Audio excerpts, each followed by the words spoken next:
Kadama TV tubalise bakadama video za bakadama babeera mu buzibu okuviira ddala nga bali mu biyumba eyo paka mu Uganda nga bazzeeyo ebizibu n'abatali bizibu babeera nga nabo basobodde okubeera nga balinako kye beekoledde. Kadama oyo gwe mulabaawo mulwadde ekifuba kimuluma asesema musaayi naye bossi we agaanye okumusasulira air ticket okubeera nga akomawo Uganda okufuna obuyambi. Kyasobodde okukola oba ekirungi kyasobodde okukola ye kyaba kirungi gwe kusobola okubeera nga teyamusasudde naye nga ffe tukimanyi nti no kibi. Ye kyalabalanga ekirungi teyamusasudde amukoledde ebbanga ddene tamusasudde ssente ze z'akoledde. Air ticket amugamba air ticket eri ku $3 ne $3 alina okuzireeta. Agezezzaako okubeera nga amuwaddeko akakadde kamu mu $800 nga kubulako just akadde kamu mu $20. Agaanyo kamuteerako amugamba nti ssente zonna zijjule oba zijjuzibwe. Bw'aba taziina Kadama then akubire maama we ssente azisukumi. Ky'olina okumanya Kadama ono abadde akola ebbanga eryo lyonna naye abadde tasasulwa. Akola ebbanga eryo lyonna tasasulwa, tasobodde mugulira ya ticket ne ssente ze yali musasudde ebbanga liri akoledde asobole okwesasulira ya ticket era agaanye. Yagamba oba oyagala okudda ewaka kwata ssente $3 ozimpe ngende kusasulira ya ticket. Kyewuunyisa nti ebbanga lino lyonna Kadama ono abadde wano ng'akolera Omuwarabu oyo nga obulamu bwe njagamba bakadama obulamu bw'Abawarabu bwe babulina mu mikono gyabwe. N'asobola okubeera ng'abeera mu mbeera ng'eyo mulwadde ali ku buliri olaba tavaawo air ticket gw'olina okimanyi akolera contract gw'olina ogimugulira naye n'ogaana ogimugulira n'aleeta ssente z'alinawo $800 era n'ogaana okwongerako $200 n'ogamba oba abeera mu bulumi akole ki abubeeremu. Omutima guno tegubeera mulungi kuba singa ne bakaddamu omutima guno gwe babalaga nga babakolera ku ngeri gye bakwatamu ebintu byammwe ebyokulya abaana bammwe kintu ekyo tekyali badde kituufu.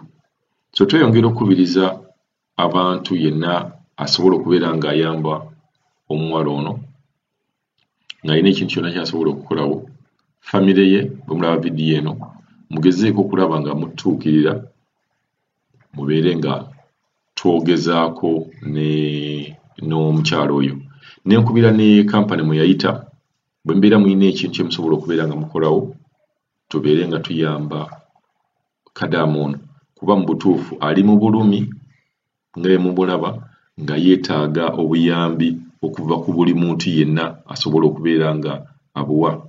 Kibi nnyo nti osobola okukolera omuntu ebbanga lyo ne liggwaako mu kifo ky'okusiima ate n'akusasulamu bintu nga bino by'olaba. Njagala tufune voice y'omukyalo ono ng'annyonnyola kiki ekiriwo na lwaki ali ku buliri awo naye nga tali bulungi agamba akoloola n'omusaayi. Katugende maaso.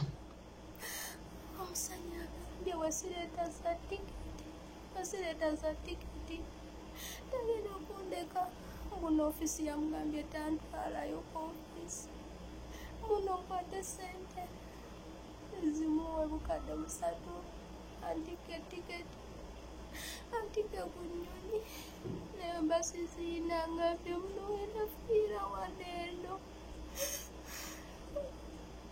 munyembe nga n'omwezi gwange ogumu agwina yagaanye okumpa emisagala biri munyambe mpulira nfa mu kifuba asesema n'omusaayi mu kifuba munuma asesema n'omusaayi lwaki munyamba bambi munyambe mbegayiridde mpulira nfa mu kifuba nfa abangambye muno tebasobola kuntikanze mwenyini nsasule ssente munyambe bambi munyambe munzize waka n'obujjanjabi sirya nywa siba mu buliri nga mundaba munyambe ulafa namuwaddeko akadde kamu n'emitwalo 800 yazigaanye yazinziriza nga tende sente zange ndala tuyina yaziremedde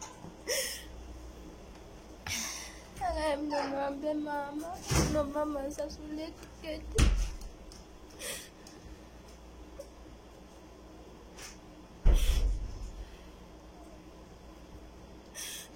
Ninamfahamu niambe manange. Namesile wafevu na uvijajami.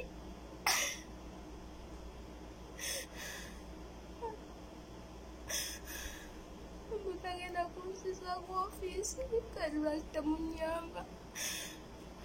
Ofisi yange ndenayitira mu kampuni bagiyita Atala Sentinda.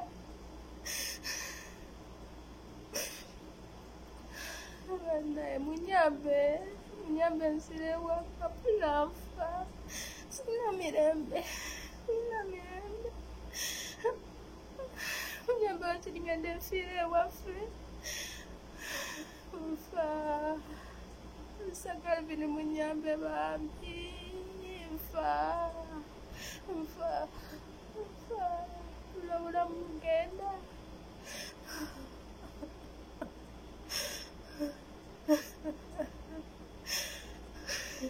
Naye mumpa obuyambi.